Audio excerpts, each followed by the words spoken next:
Hello and welcome to the podcast PFI Talks, which is brought to you by Prague Finance Institute. It is my pleasure to welcome Sumit Agarwal, an economics professor at the National University of Singapore and former senior economist at the Federal Reserve Bank of Chicago. Hello, Mr. Agarwal. Thank you for having me. I am excited and looking forward to having a discussion with you. I want to really dive into what we sort of discussed just before we actually started the taping. And I want to say for the record, we're taping it on the 29th of November.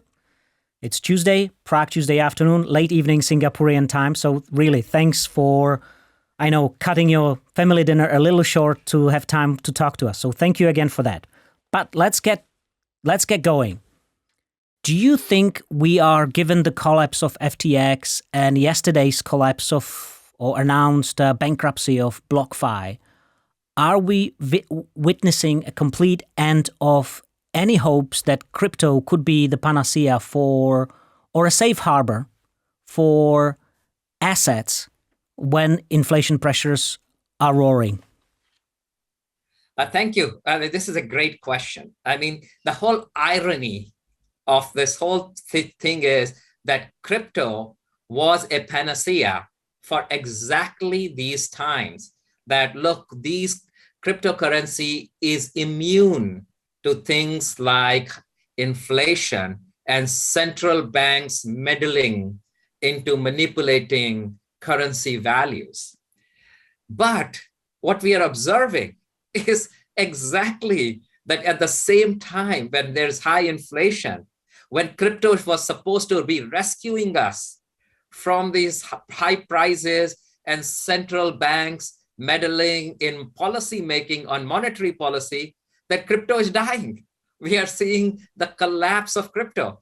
To your direct question, I never actually thought that crypto was a viable option. And for three reasons. The banks don't like it, the central banks don't like it, and the consumers cannot use it. So if the three main pillars, the banks, the central banks, the consumers, the merchants actually don't know how to use it, and the politicians think this is mainly for black markets, corruption, and trafficking. And so there was no buyer for this. The only way I see forward a different version of crypto surviving or actually being there for a while is CBDC, central bank digital currency, which we can say is crypto, but it is, again, a digital form of fiat currency that we have. Exactly. Okay, so we can both agree on that this is not the fix for inflationary pressures. So exactly, what do you think could actually reverse the current trend of really rising and in some cases, in some segments, even skyrocketing prices? I mean, are we really reaching the sort of the tipping point now, or are we still going towards the summit, the peak? So, just for your audience, let's just kind of have a refresher on why we are here in this inflationary situation. There are multiple reasons, just so that we give a background. One of the biggest reasons has been COVID and the fiscal and monetary policies that followed COVID that pumped in a lot of money into the economies. And subsequently, the opening up of these economies and people going out on a shopping spree, revenge travel, revenge eating restaurants, all of that has created this huge demand, whereas supply chains restrictions caused supply bottlenecks. And so there was little products and a lot of demand, and that put a lot of upward pressure on prices. If I may interrupt you, does that actually really mean that we could still go back to that idea of that was, at some point laughed at several months ago, that the inflationary pressures are transitory? Maybe just we should define the transitory period better. Look, I think the central banks thought it was transitory. I mean, look, everything is transitory. It just depends how you define transitory. But clearly, this is not transitory. Now, trying to answer your question, where are we with inflation? Inflation is here to stay for the next 1 year. We are going to be fighting it with every tool possible.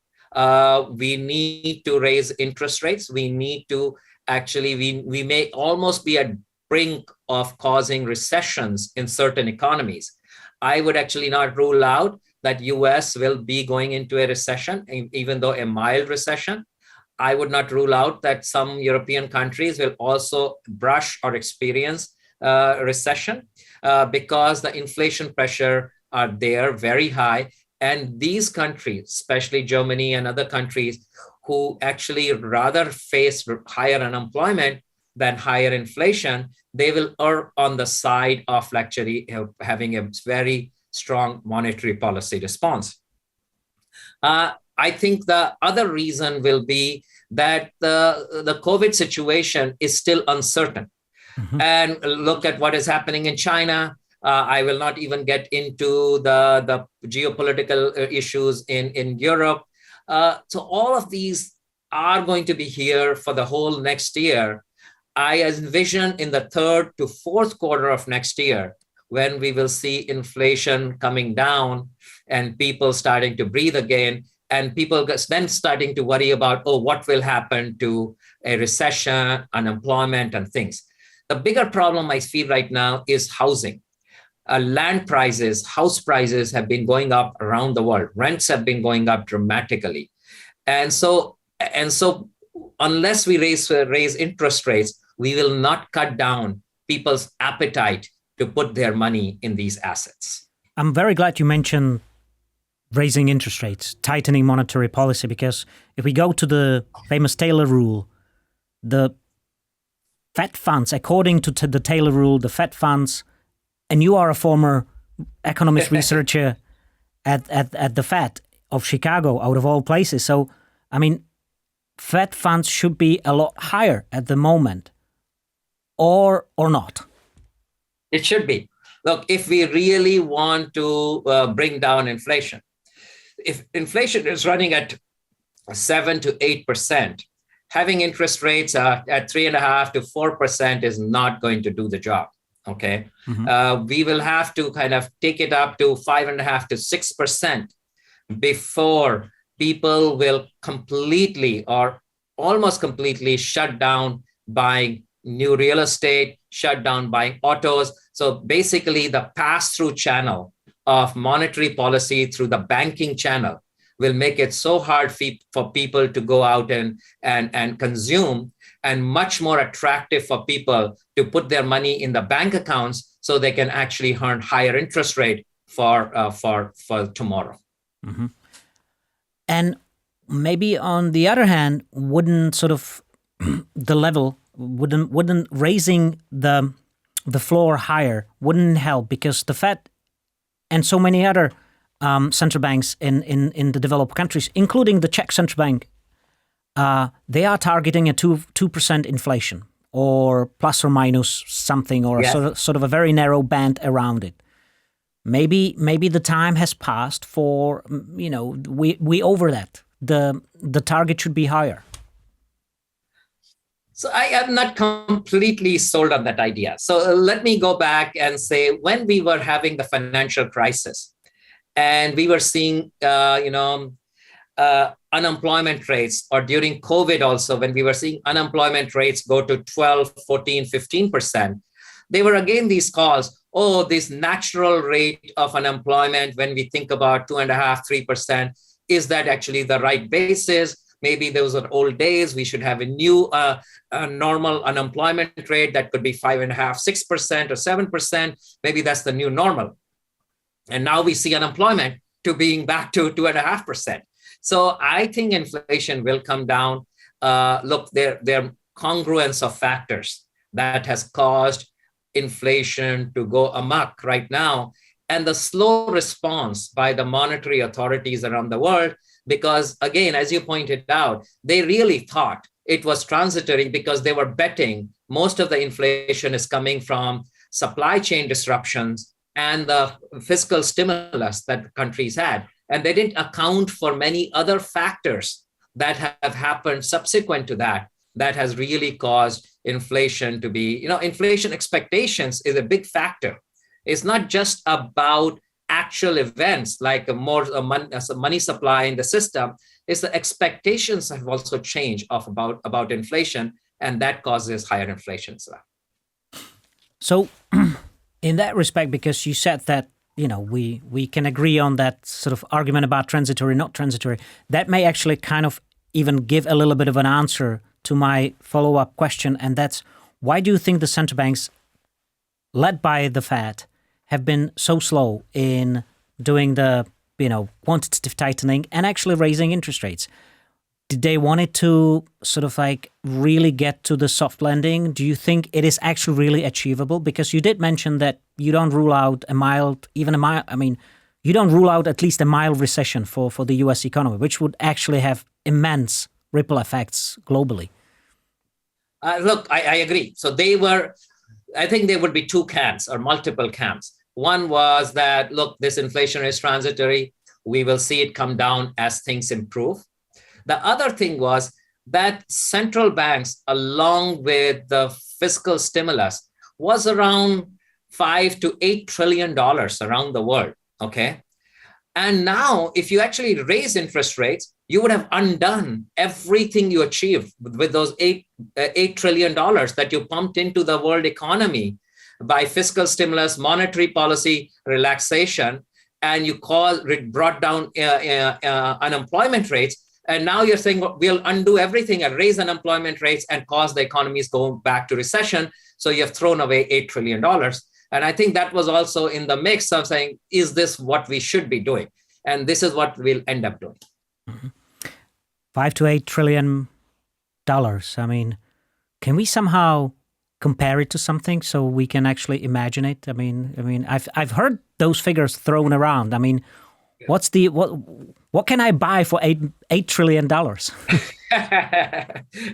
I mean, look, the richest person in the world, okay, Elon Musk, is worth what, $250 billion.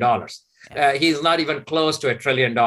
Okay. So now, $5 to $8 trillion, you're talking about GDP of large countries. Okay. I would put that, except US and China. I mean, India is only less than $2.5 trillion. So you can think about GDP of many countries. So we're talking about roughly 24 of Elon Musk's, even accounting for what he has lost or might be losing on Twitter, on his wager on Twitter. Yeah. Yes. Okay. When it comes to, and that's my hopefully last question on inflation, and I say hopefully because it is a big overarching issue, and we will inevitably may come back to that again. But Jerome Powell, remind me, when you were actually serving at the Fed, who was your central bank governor at that time? It was Ben Bernanke. Ben Bernanke.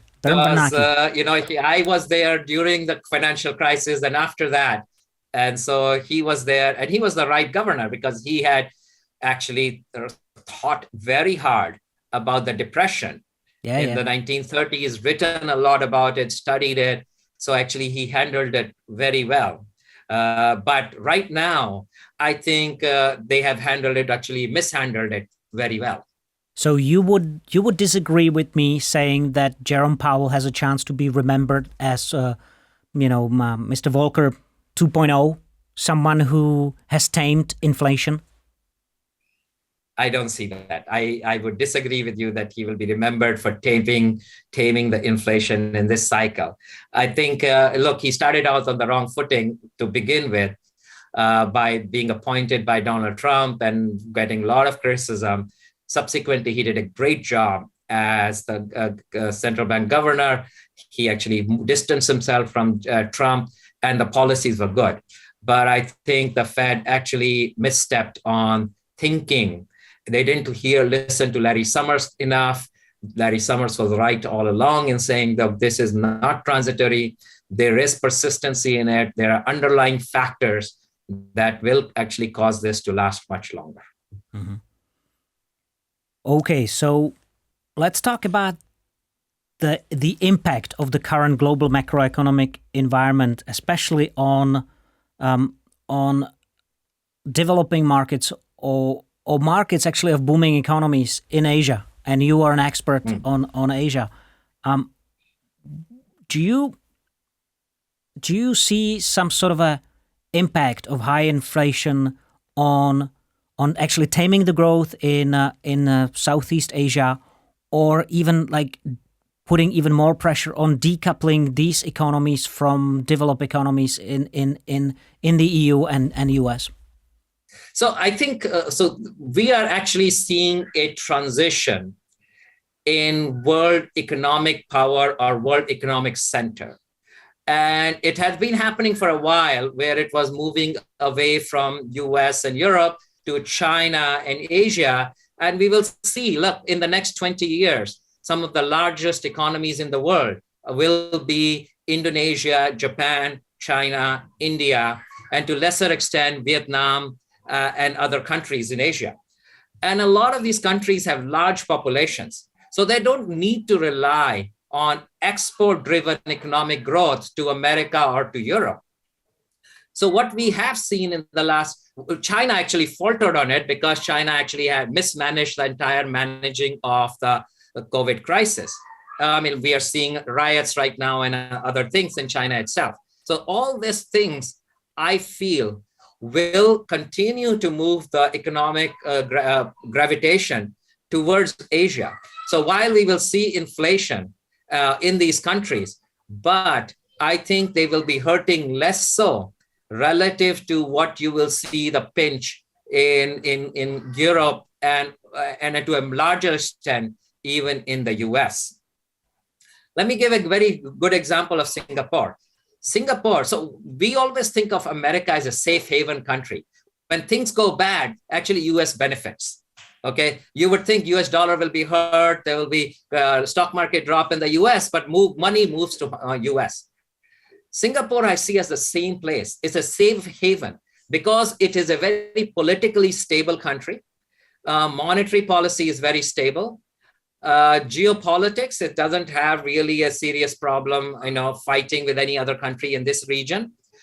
So for various reasons, Singapore becomes a safe haven country. To give you a very simple example, in the last 3 years, there has been 1,000 new family offices moving from Hong Kong and China to Singapore. 1,000 family offices have actually moved to Singapore, from Hong Kong and China. Relocated their domiciles to Singapore. Yes, and each family office, to set it up, it costs around $50 million. So you can imagine how much money has flown into Singapore. So Singapore has been benefiting. I mean, Singapore uniquely is benefiting at the cost of other countries in Asia. So you will see, because the right circumstances or the right political, economic, financial situations, because Singapore is also a financial hub. It's very nicely located. It's English speaking. Politically, it's very stable. Economically, they have a huge surplus as opposed to most countries that are running deficits. So you can see all of these make Singapore a unique place to bring in and park money. And because it doesn't only rely on China, it can also attract money from Indonesia, India, Vietnam, Thailand. So it is actually a very unique place, which will actually become a safe haven country going forward. Mm-hmm. Let's move to your academic and educational work and your focus on consumer finance, because, as you know, I work for PPF, and PPF Group has been historically very much involved in consumer finance and also active in Asia. But yes, what's your view on the importance of financial inclusion and financial literacy in terms of financial services? Is this the overarching reason for these, or the mission purpose for these companies to actually exist? This is like oxygen to them, or isn't it? Look, for the longest time, the fraction of people who are underbanked and unbanked in developing countries has been huge. it will range anywhere from 50 to 80%. And those people were relying on shadow banks, payday loans, pawn shops and others. The miracle, I would say, of fintech has been that they have been able to come in and fill that gap between people who are underbanked, unbanked, and who are being banked, but at subprime rates by traditional banking sector. The fintech comes in, they do everything cheaper, more agile, much more faster, and are able to fill that gap. The consumers benefit, the regulators like it because they realize they are kind of removing the shadow banks, which were completely unregulated. At least the fintechs, they know what they are doing, what the market space is, what they're filling. They can talk to them and actually bring them under the regulatory umbrella. The politicians like it and consumers like it. So everybody likes it. And in the process, obviously, fintech companies are making money, and which they should. So you can see the entire ecosystem benefits from this mushrooming or growing presence of fintech in Asia. We see this in Africa. We see this in South America because these economies were having massive amounts of underbanked people. So do you think there's going to be, going forward, there's going to be room for sort of like a focused consumer finance players without their own banking? In other words, could you be looking forward into these markets where there is a booming, where there's with big populations? You mentioned Africa. I mean, could you still build a really big consumer lending business in those markets without being a bank at the same time to benefit from the cheapest source of capital, that is deposits? Banks actually want them because banks take their deposits and give it to the fintech lenders because they realize that in certain markets, banks cannot operate. And so they want them. So this is a very good synergy between traditional banks and the fintech lenders who are filling this gap. And I see them to be growing in Asia first and also in Africa subsequently, because right now the demand is so high that they can't even meet the existing players. I do envision going forward, there will be a shakeup, maybe in 2 years, maybe in 4 years, but somewhere in that range, I will see there will be what we saw a tech burst. We will see a fintech burst where we will see many of the fly-by-night fintech players will just die or will just collapse because one, they are not doing good and they're not serving the community, or they are just saying, let's try to make a quick buck.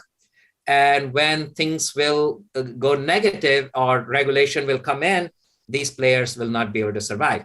So the players who are in it for the long term, who are actually thinking about financial literacy and also thinking about financial education, along with providing credit and access to finance, will be the ones who will be surviving after the shakeup when we will see a fintech burst. And when that dust settles, there's going to be probably very fintechy banks, and we will no longer talk about fintech because some of the arguments is like, let's not call it a fintech because even just a regular mom and pop sort of regional bank is now very technical savvy, or must be. If it's not, it's probably not going to see the light of tomorrow. Exactly. So we will see the shakeup on both sides. We will see traditional banks who cannot survive, they will be gone. And we will see some of the fintech guys who are not thinking about the long-term game will be gone. So we'll be left with established traditional banks and established fintech lenders in the long run. And I envision this to be in the next 2 to 4 years where we will actually see a fintech burst, a bubble burst. Well, on that note, and I will wrap up our great conversation then, if you say 2 to 4 or 2 to 3 years that you envision this sort of a shakeup, do you think that's also because of the inflation? That's actually sort of, the inflation is a good. It's like going to a gym. You know, you have to show us how fit you are. Yes, look, inflation will be one of the factors, but I think the other factor will be that they will grow big enough that the regulators will realize, do we want to let them be like cryptocurrency, where we were too late in regulating them? And then we saw this massive kind of bankruptcies in the crypto world, and many people lost their shirt. Or do we want to get in now and start regulating them and start bringing into the curve? And I think that's what will happen in the next 2 years, when the regulators will say, we don't want another crypto collapse. We want the fintech not to be, and things will then go negative. Well says, Sumit Agarwal. Thank you and goodbye. Thank you.